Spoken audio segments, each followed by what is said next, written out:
Bonjour à tous. Dans ce module, nous en apprendrons plus sur les canaux ouverts et nous verrons notamment la notion d'énergie spécifique. En effet, il est possible de déterminer la profondeur de l'écoulement si l'énergie spécifique et la vitesse ou le débit de l'écoulement dans un canal sont connus.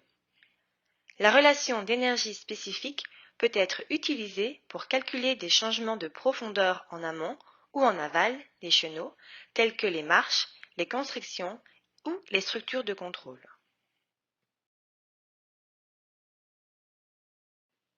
Voici ce que nous allons aborder dans ce module.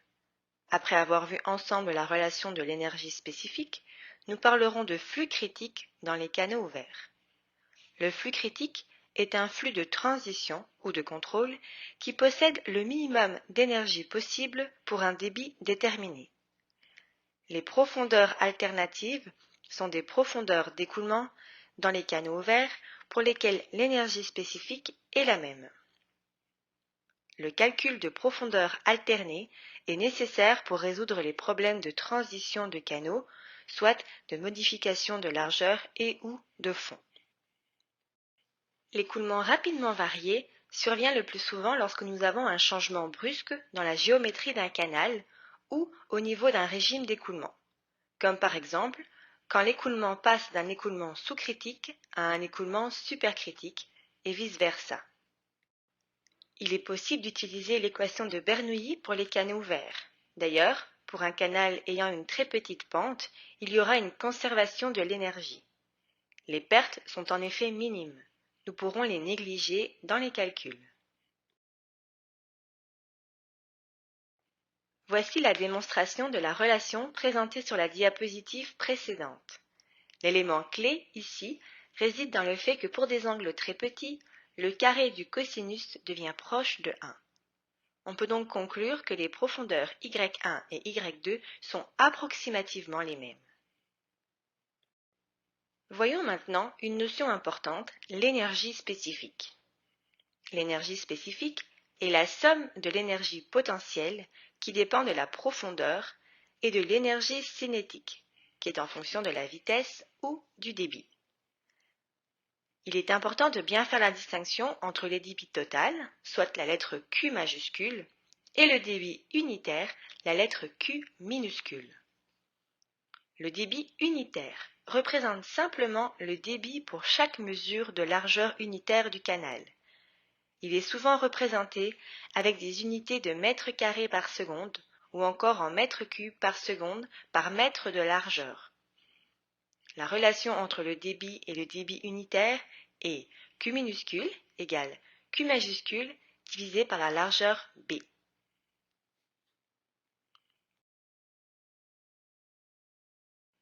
Dans le calcul de l'énergie spécifique, le terme d'élévation vaut pratiquement toujours 0 car nous calculons l'énergie par rapport à la base du canal comme référence. Le terme d'élévation sera plutôt représenté par la profondeur du canal, soit la lettre Y. Vous pouvez voir ici la relation entre la profondeur d'un canal donné et l'énergie spécifique de l'écoulement. Ainsi, pour une même énergie spécifique, il est possible d'avoir deux profondeurs différentes. Nous verrons ceci plus en détail un peu plus tard. La raison pour laquelle il y a deux valeurs de Y pour une même énergie spécifique est issue de la définition même de l'énergie spécifique. Lorsque l'on tente de résoudre cette équation pour une profondeur Y, nous trouvons deux solutions possibles car c'est une fonction quadratique. Dans le contexte d'analyse d'un écoulement, les deux solutions auront pour nous une signification. Voyons maintenant le concept de profondeur critique. La profondeur critique se définit comme étant la profondeur pour laquelle l'énergie spécifique est minimale. On peut dire aussi que l'énergie spécifique est critique. Le point en bleu sur le graphique correspond à la profondeur critique et à l'énergie critique. Il se situe à l'extrême gauche de la courbe d'énergie spécifique. En outre, il est important de noter que l'énergie critique ou énergie spécifique minimale est la valeur d'énergie pour laquelle il n'existe qu'une seule profondeur correspondante, soit la profondeur critique. Pour un débit donné, si l'écoulement est plus profond que la profondeur critique, nous sommes en présence d'un écoulement sous-critique. Y est plus grand que YC. Si un écoulement est moins profond que la profondeur critique, il est appelé supercritique. Donc Y est plus petit que YC. Pour chaque valeur d'énergie spécifique, excepté pour l'énergie spécifique critique, il existe une profondeur sous-critique ainsi qu'une profondeur supercritique. Nous verrons plus tard comment ces deux profondeurs sont liées. On appelle ces deux profondeurs possibles pour une même énergie spécifique des profondeurs alternées ou profondeurs alternatives. Une est sous-critique et l'autre est supercritique. Voyons un premier exemple ensemble. Dans un canal rectangulaire, le débit est de Q égale 6,5 m3 par seconde et la largeur du canal est de 3 mètres. Calculer les profondeurs alternatives pour une énergie spécifique de ES égale 2,024 m. Ici, nous souhaitons calculer les profondeurs alternatives ou profondeurs alternées, correspondant à une énergie spécifique de 2,024 m. Comme il s'agit d'un canal rectangulaire, nous pouvons définir le débit unitaire comme étant le débit total divisé par la largeur B. On obtient ainsi un débit unitaire de 2,167 m² par seconde. On peut maintenant établir une relation assez simple entre l'énergie spécifique et la profondeur en substituant les valeurs connues dans l'équation d'énergie. Par la suite, il suffit simplement de procéder à des essais et erreurs afin de trouver deux valeurs différentes de Y pour lesquelles l'équation est respectée.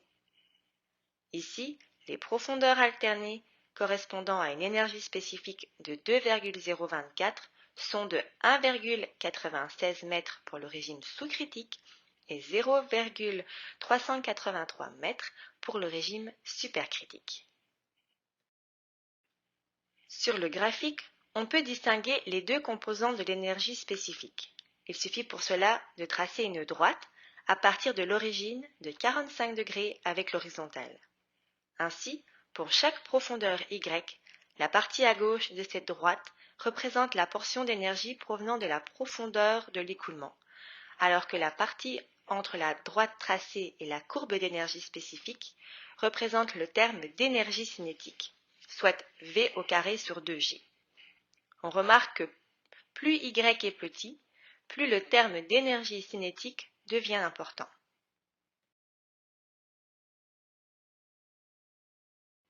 Similairement à la courbe de profondeur énergie spécifique vue précédemment, il est également possible de tracer une courbe reliant la profondeur et le débit pour une énergie spécifique constante. La forme de la courbe est similaire et représente un débit critique maximal auquel une seule profondeur est associée. Pour tous les autres débits, il existera une profondeur sous-critique, Y plus grand que YC, et une profondeur supercritique, Y plus petit que YC. Voici les deux courbes présentées côte à côte. Il est à noter que la profondeur critique n'est pas la même dans les deux graphiques. Cependant, si on trace une droite pour la profondeur Y1, on peut trouver sa profondeur alternative Y2 graphiquement, tant sur le premier que sur le deuxième graphique, tel qu'illustré sur la figure. En résumé, pour un débit constant à profondeur critique, l'énergie spécifique est minimale. Pour une énergie spécifique constante à profondeur critique, le débit est maximal. Nous pouvons donc obtenir une équation pour la profondeur critique à l'aide de ces deux relations. Lorsque nous sommes à la profondeur critique, nous pouvons utiliser l'équation ici dans laquelle BC est la largeur de la surface du canal et AC est l'aire de section. Cette équation permet de résoudre certains problèmes de façon plus directe et efficace. Voyons un exemple ensemble. De l'eau s'écoule dans un canal de forme triangulaire comme présenté ici. la profondeur maximale de l'écoulement est de 1,23 m pour un débit de 2,144 m3 par seconde. Démontrer que l'écoulement est critique et calculer la vitesse critique. Ici, il faut assumer que alpha soit égal à 1. On commence, comme d'habitude, par souligner les données importantes. Afin de montrer si nous sommes en présence d'un écoulement critique, nous allons vérifier si la relation présentée plus tôt est valide. Si c'est le cas, nous pourrons conclure qu'il s'agit bel et bien d'un écoulement critique. Il suffit donc de déterminer la largeur de la surface et l'aire de la section du canal triangulaire lorsque la profondeur est de 1,23 m. Nous trouvons une largeur BC de 1,42 m et une aire AC de 0,873 m². En substituant ces valeurs dans l'équation du haut, on trouve 0,998, ce qui est assez proche de 1. On peut donc conclure qu'il s'agit d'un écoulement critique. On peut trouver la vitesse critique en divisant le débit par l'air, ce qui nous donne une vitesse critique de 2,46 mètres par seconde. Comme autre alternative pour trouver la profondeur critique, on peut utiliser ce graphique. Si nous voulons déterminer la profondeur critique pour une décharge spécifique, il faut connaître les valeurs de Q. On divise ensuite cette valeur calculée par racine de G fois B exposé en 2,5 pour une section trapézoïdale et par racine de G fois D0 exposé en 2,5 pour une section circulaire. Ici, B est la largeur du fond du canal et D0 est le diamètre de la conduite. On peut ensuite lire directement YC sur B ou YC sur D0 à partir de la figure. Voyons un autre exemple. Ici, il faut calculer la profondeur critique dans un canal trapézoïdal pour un débit de 30 m3 par seconde. On commence par souligner les données importantes. Ensuite, il faut écrire deux expressions qui représentent la largeur de la surface, BC, et l'aire de la section AC lorsque l'écoulement est critique. On transforme ainsi l'équation et elle contient maintenant uniquement le terme YC, c'est-à-dire la profondeur critique. On peut donc résoudre cette équation par essai et erreur afin d'obtenir la réponse qui est de 0,91 mètres. Une autre possibilité est de résoudre le problème à l'aide du graphique. Donc, on calcule la valeur de Qmax divisée par la racine de G fois B exposant en 2,5, ce qui nous donne 0,03. En projetant cette valeur sur la courbe appropriée, nous obtenons un YC sur B de 0,09 et ainsi une profondeur critique de 0,9 mètres.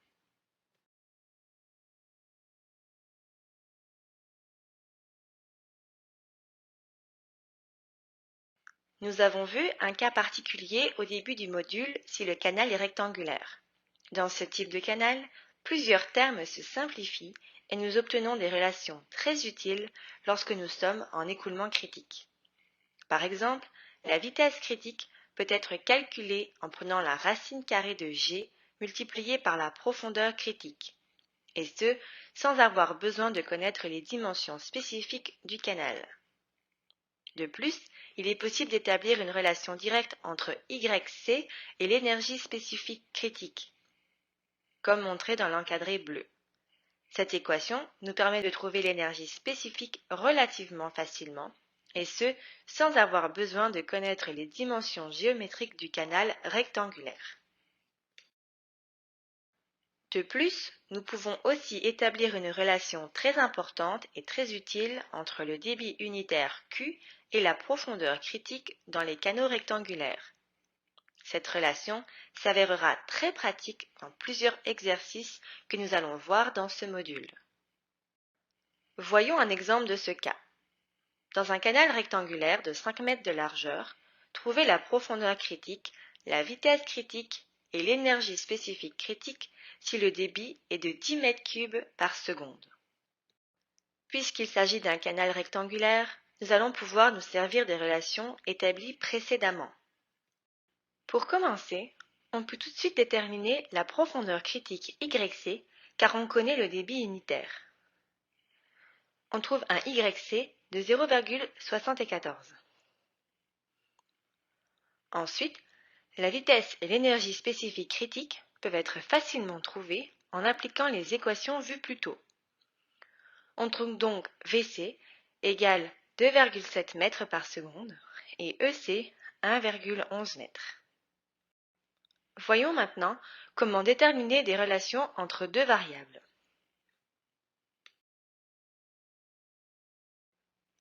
Les relations à établir ici seront basées sur le cas d'un écoulement critique uniquement.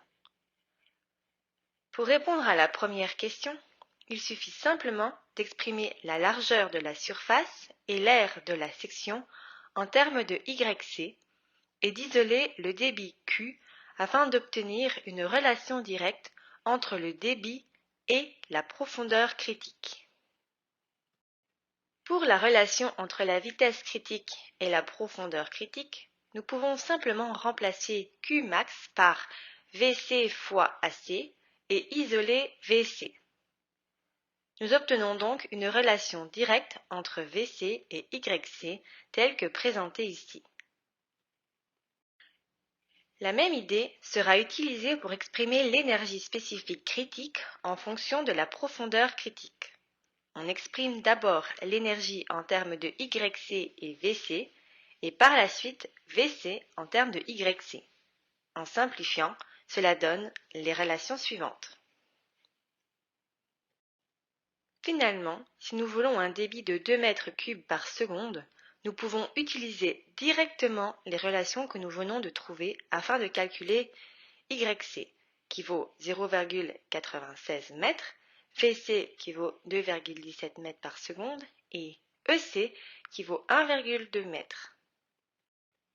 Nous allons maintenant regarder plus en détail ce qu'il se passe au niveau de l'écoulement lorsqu'il y a une augmentation soudaine du lit du canal. Considérons deux points, le premier avant l'augmentation et l'autre après l'augmentation. Le terme ΔZ s'ajoute au point 2 dû à l'augmentation du niveau du lit qui est égal à ce ΔZ. En combinant l'équation de l'énergie et l'équation de continuité, nous obtenons une relation entre les profondeurs au point 1 et 2, incluant l'augmentation du lit ΔZ. Attention, il faut être prudent lorsqu'on résout cette équation pour calculer Y2, car elle aura 3 racines. Alors, comment savoir quelle solution il faut prendre? Pour répondre à cette question, regardons ce qui se passe graphiquement lorsqu'il y a une augmentation du lit ΔZ. Comme nous l'avons vu, une augmentation du lit de ΔZ provoque une diminution de l'énergie spécifique équivalente à ce ΔZ. Il faudra donc diminuer l'énergie spécifique de ΔZ sur l'axe horizontal. Cela va changer le comportement de l'écoulement selon le régime dans lequel on se trouve, et cela se produira au moment de rencontrer l'augmentation du lit. Lorsque l'écoulement est sous-critique, la diminution de l'énergie provoque une baisse de la profondeur telle qu'on peut le voir sur le graphique. Cela peut sembler contre-intuitif car une augmentation du lit du canal cause une diminution de la profondeur de l'écoulement.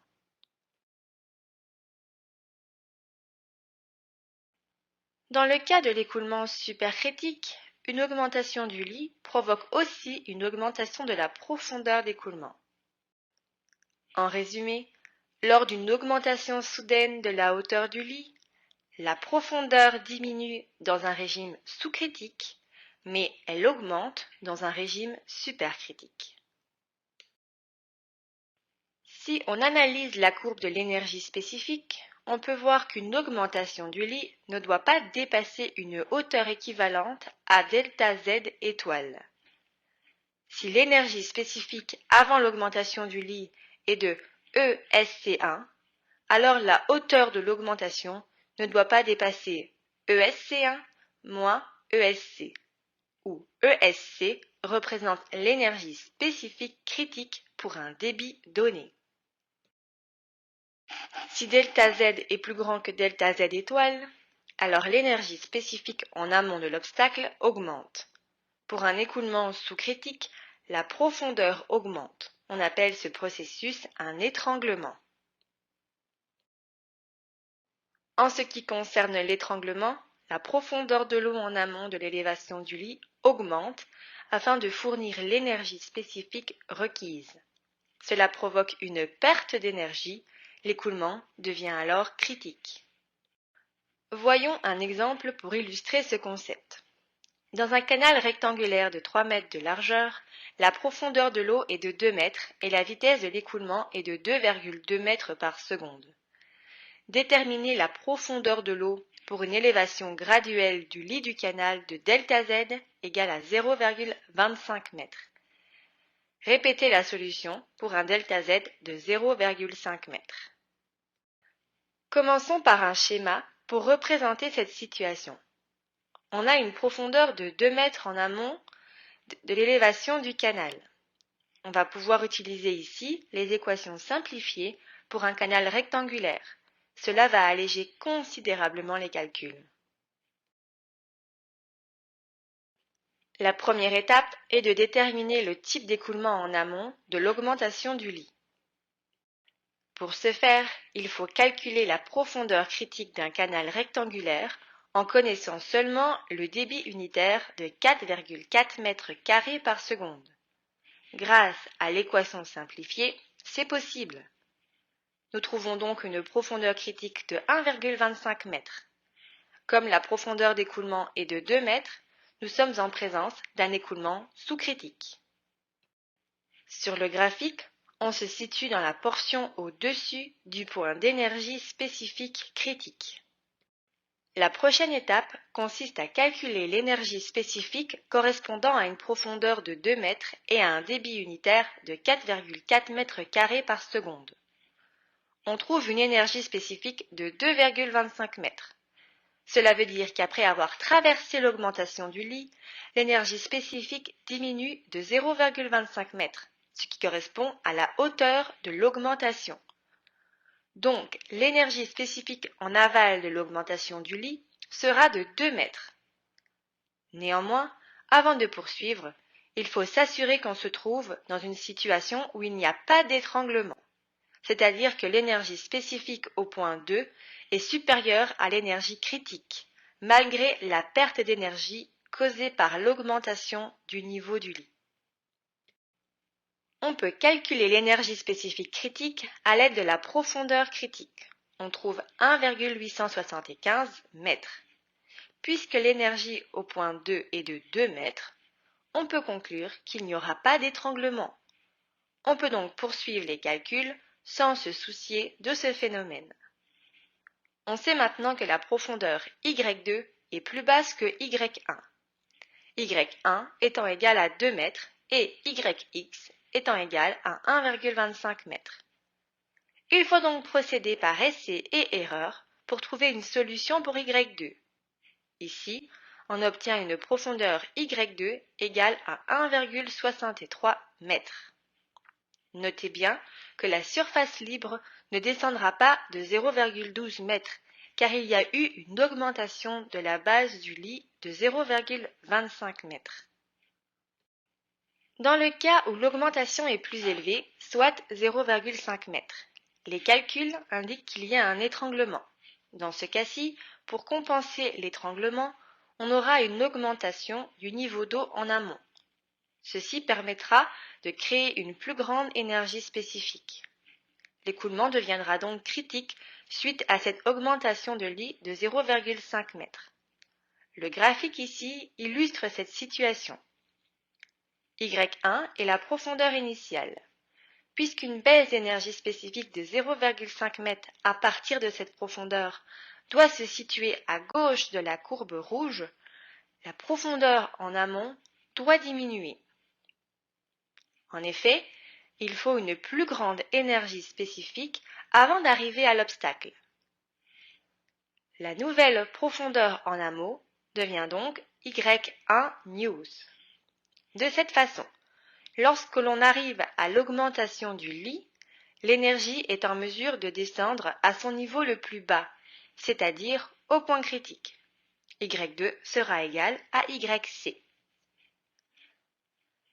Dans cet exemple, l'énergie spécifique suite à l'augmentation du lit est de 1,75, ce qui est plus petit que l'énergie critique de 1,875 mètres.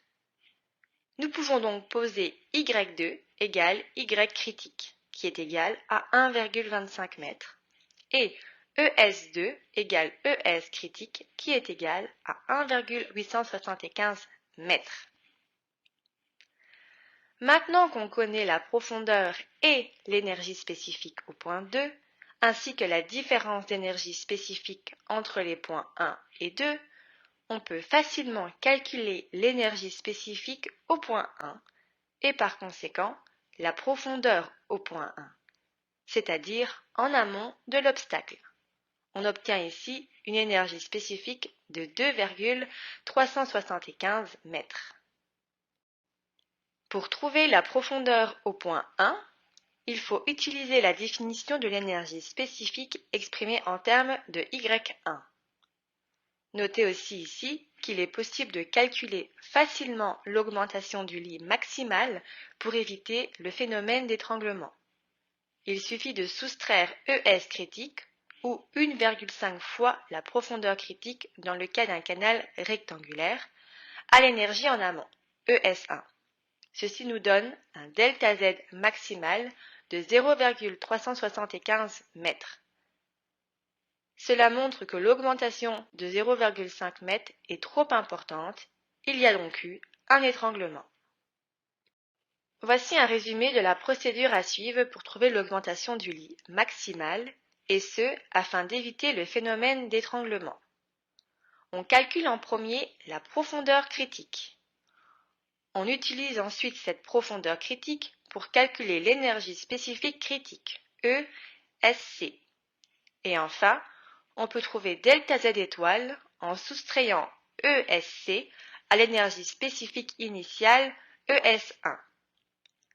Lorsqu'il y a une augmentation du lit du canal, 3 cas sont possibles. Voyons ensemble un résumé pour chacun de ces 3 cas. Le cas 1 se produit lorsque l'augmentation du lit est critique, c'est-à-dire que ΔZ égale ΔZ étoile. Dans ce cas, l'énergie spécifique et la profondeur en aval de l'augmentation deviennent critiques. Par conséquent, Y2 égale YC et ES2 égale ESC. Ce cas est dit de contrôle ou de vérification. Un point de contrôle est donc un endroit où la profondeur de l'eau est connue pour un débit donné. Pour le cas numéro 2, nous sommes dans une situation où l'augmentation est plus petite que l'augmentation maximale ΔZ étoile. Pour ce cas, Y1 demeure inchangé et il faut calculer la nouvelle valeur d'énergie spécifique avant de calculer la nouvelle profondeur au point 2 par un processus itératif d'essai et d'erreur.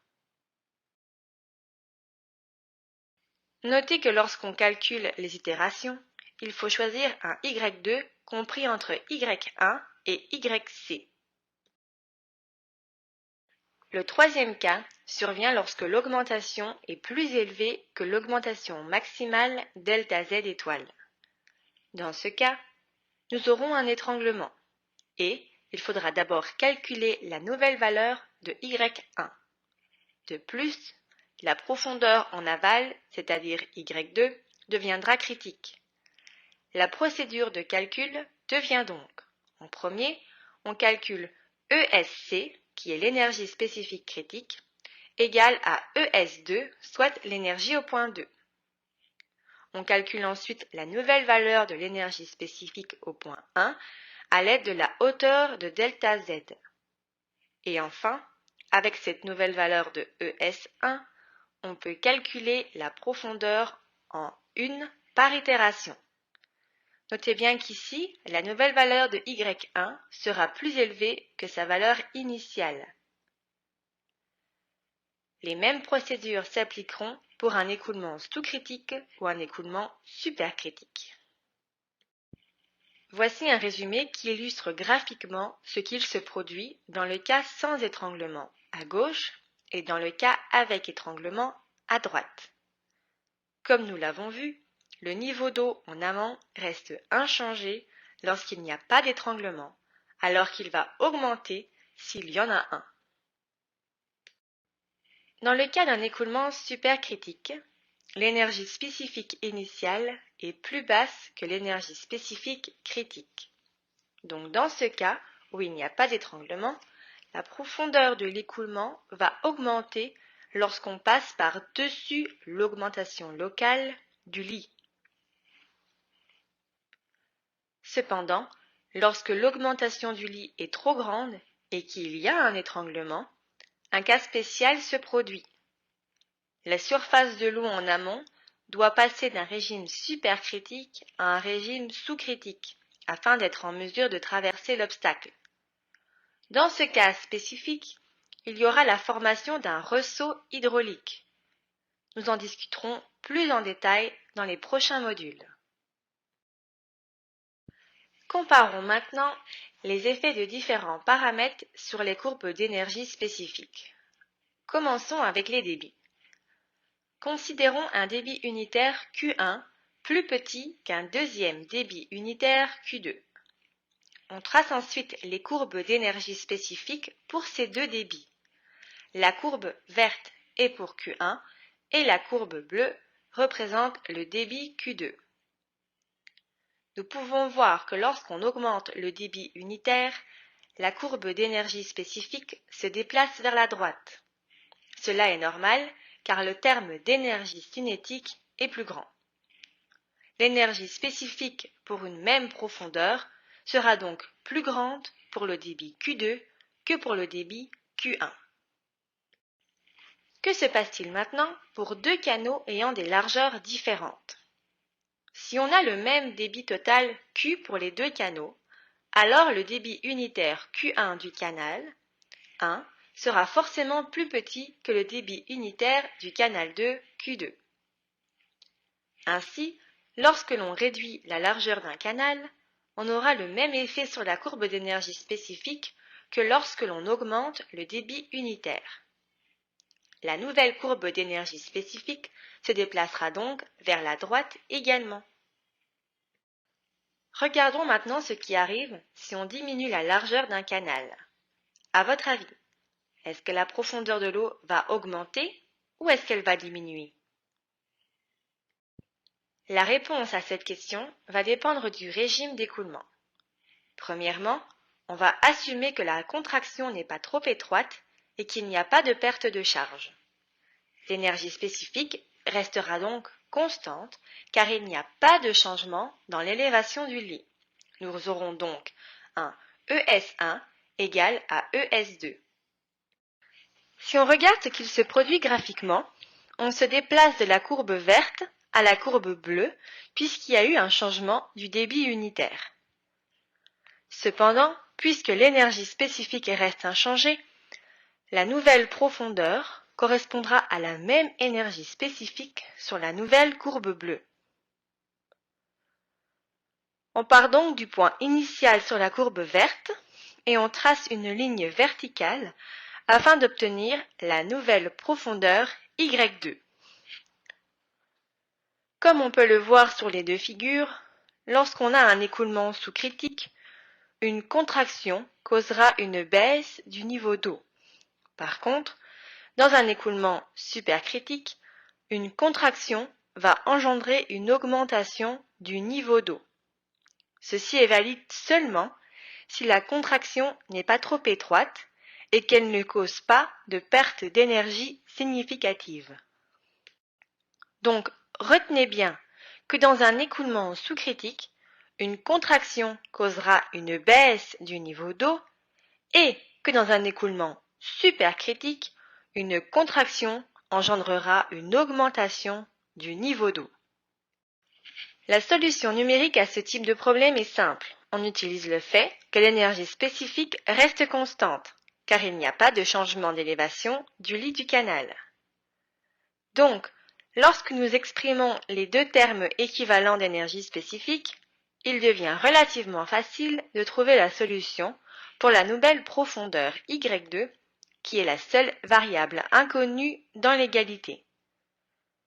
De plus, on sait que la solution se trouve entre Y1 et YC2, où YC2 est calculé selon le débit unitaire Q2. Voici l'illustration graphique de la nouvelle profondeur Y2. On peut voir qu'elle se situe effectivement entre Y1 et YC2, peu importe qu'on soit en régime sous-critique ou supercritique. Qu'arrive-t-il maintenant si la contraction est trop étroite? Graphiquement, la projection verticale du point sur la courbe verte ne croise pas la courbe bleue, telle qu'illustrée sur la figure. Dans un tel cas, l'énergie spécifique en amont doit augmenter afin de pouvoir intercepter la courbe de Q2. Il y aura donc un étranglement qui va se former. Donc, dans le cas où il y a un étranglement, l'énergie spécifique en amont devra augmenter afin d'avoir une intersection avec la courbe d'énergie afférente au débit Q2. La profondeur en amont de la contraction se verra augmenter de Y1 à Y1 news, comme illustré ici. La nouvelle valeur d'énergie spécifique correspond à l'énergie spécifique critique pour le débit unitaire Q2. Afin de résoudre ce type de problème, nous commençons par calculer l'énergie spécifique critique à la contraction ESC2. Nous savons qu'il y a un étranglement si ES1 est plus petite que ESC2. Afin que ça ne soit pas le cas, nous devons donc poser que ES1 est égal à ESC2 et trouver la profondeur d'écoulement en amont pour cette nouvelle énergie spécifique.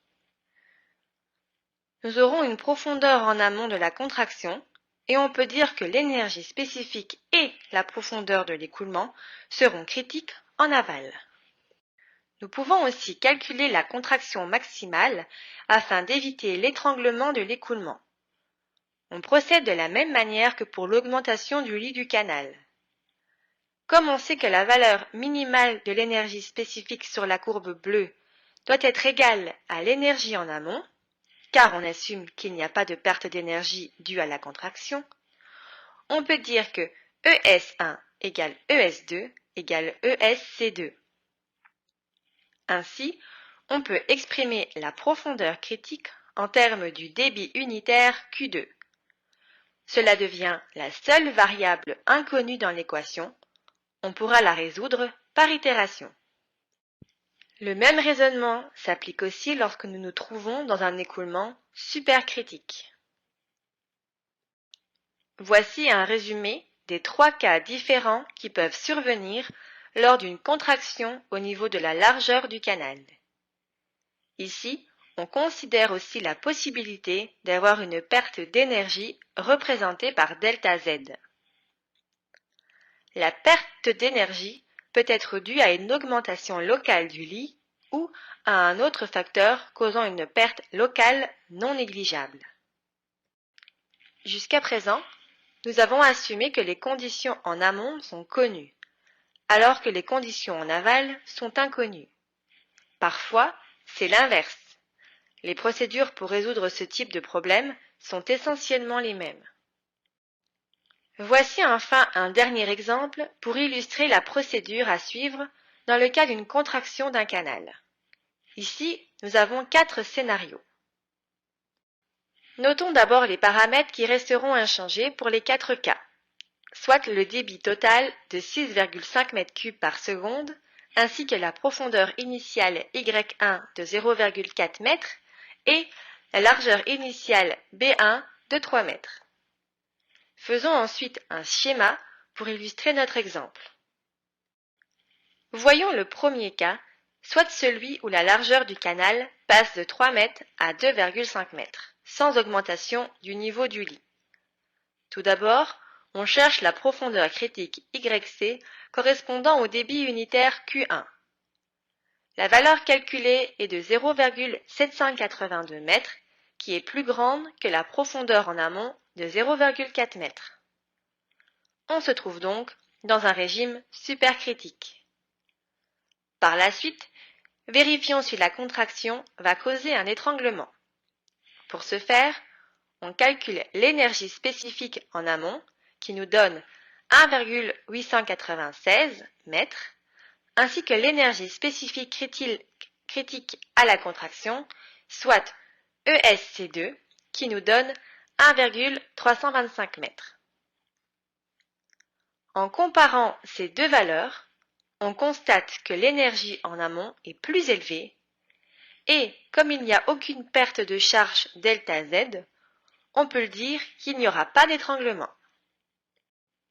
Maintenant, il suffit de trouver la profondeur correspondante au nouveau débit unitaire, c'est-à-dire la profondeur correspondante à la même énergie spécifique mais projetée sur la courbe représentant le nouveau débit unitaire, Q2. À l'aide de quelques itérations, on trouve la nouvelle profondeur en aval de la contraction, qui est de 0,496 m. Pour le deuxième cas, nous avons une largeur B2 de 1,2 m, toujours sans aucune perte de charge locale, c'est-à-dire un ΔZ égal à 0. Dans ce cas-ci, en comparant les énergies spécifiques en amont, ES1, et l'énergie spécifique critique à la contraction, on remarque qu'il va y avoir un étranglement. Donc, l'énergie spécifique en amont devra monter afin d'être au minimum égale à l'énergie critique en aval, soit 2,16 m. Nous allons devoir trouver la nouvelle profondeur en amont qui fera en sorte que l'énergie spécifique sera de 2,16 m. En comparant les profondeurs Y1 et YC2, on voit qu'on a affaire à un écoulement supercritique. On s'attend donc à ce que le niveau de l'écoulement en amont augmente et devienne sous-critique, tel qu'illustré sur la figure. On trouve la nouvelle profondeur en amont de 2,106 m. Dans le troisième cas, nous avons une contraction du canal ainsi qu'un gain de charge ΔZ de 0,3 m. Cela veut dire que la charge spécifique au point 2 sera plus grande que celle au point 1. En comparant l'énergie spécifique critique pour le débit unitaire Q2 et l'énergie obtenue suite au gain de 0,3 m, on voit qu'il n'y aura pas d'étranglement et donc que la profondeur en amont ne changera pas. En écrivant l'équation pour l'énergie spécifique au point 2, nous pouvons simplement la résoudre et trouver la profondeur en aval de la contraction qui sera de 0,443 m. Enfin, pour le dernier cas, nous avons une contraction ainsi qu'une perte d'énergie spécifique de 0,7 m.